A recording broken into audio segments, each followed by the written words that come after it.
Vers Hélène Frade, qui ne sourit pas. Les crayons de couleur, c'est pas drôle du tout. Hélène, bonjour. Vous avez lu les quotidiens internationaux et on commence cette revue de presse internationale au Royaume-Uni où le Parlement a voté cette nuit, on le sait, en faveur d'une extension des frappes aériennes contre le groupe État islamique en Syrie. Le Royaume-Uni a effectué ses premières frappes aériennes dès ce matin, c'est-à-dire quelques heures seulement après le feu vert du Parlement.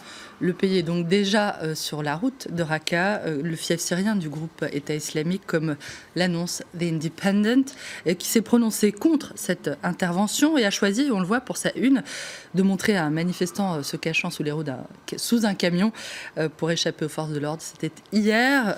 Des manifestants voulaient se prononcer contre l'extension des frappes en Syrie.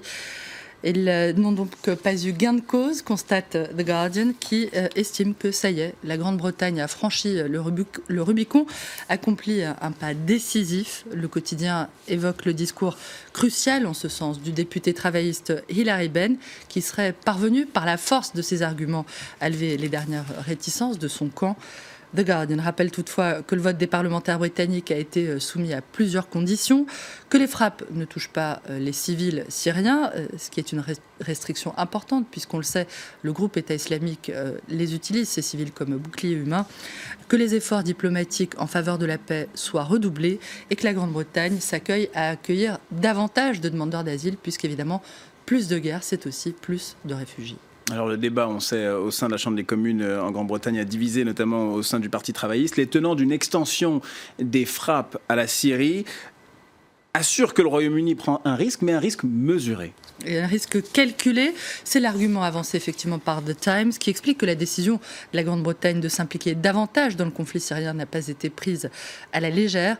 The Times, qui montre David Cameron en compagnie d'Assad et Poutine, assurant qu'on ne le prendra pas en compagnie des sympathisants du terrorisme, allusion à ces accusations qu'il avait adressées au patron du Labour, Jeremy Corbyn, qui est hostile, on le sait, à l'extension de ces frappes en Syrie. Vladimir Poutine qui accuse à présent, vous l'avez dit, ouvertement la Turquie de se livrer au trafic de pétrole avec le groupe État islamique. D'après The Moscow Times, le président russe affirme qu'Ankara a abattu l'un de ses avions près des frontières syriennes pour protéger les livraisons de pétrole de l'État islamique, accusant directement Erdogan et sa famille d'être impliqués dans ce commerce illégal, je le cite. Le quotidien turc Hürriyet rapporte que le président Erdogan crie pour sa part à la calomnie et rappelle que le régime d'Assad, qui est toujours soutenu par la Russie, est le premier bénéficiaire de ce trafic. Il y a peut-être un début de dégel entre la Russie et la Turquie, puisque Sergueï Lavrov, le ministre russe des Affaires étrangères, rencontre son homologue turc aujourd'hui, ça a été confirmé. Et on termine cette revue de presse aux États-Unis, à San Bernardino, en Californie, où une fusillade a fait au moins 14 morts dans un centre d'aide aux handicapés. C'était hier soir. Les deux auteurs présumés de cette attaque, un homme et une femme, ont été tués lors d'un échange de tirs avec la police, mais leur mobile reste pour le moment inconnu, d'après le site du LA Times, qui rapporte que le FBI de Los Angeles n'a ni confirmé ni écarté l'hypothèse d'un acte terroriste. The LA Times, dont le dessin montre, on le voit, un drapeau américain où les armes ont remplacé la bannière étoilée, où la devise américaine « One Nation Under God », une nation sous la protection divine, est devenue « One Nation Under the Gun », une nation sous le règne des armes à feu, avec l'idée aussi d'un pays qui aurait le pistolet sur la tempe. La fusillade de cette nuit est la plus meurtrière aux États-Unis depuis la tuerie de Newton en 2012, où un tireur, on s'en souvient, avait abattu 26 personnes. Plus de 350 fusillades, au cours desquelles au moins 4 personnes sont mortes, ont eu lieu depuis le début de cette année.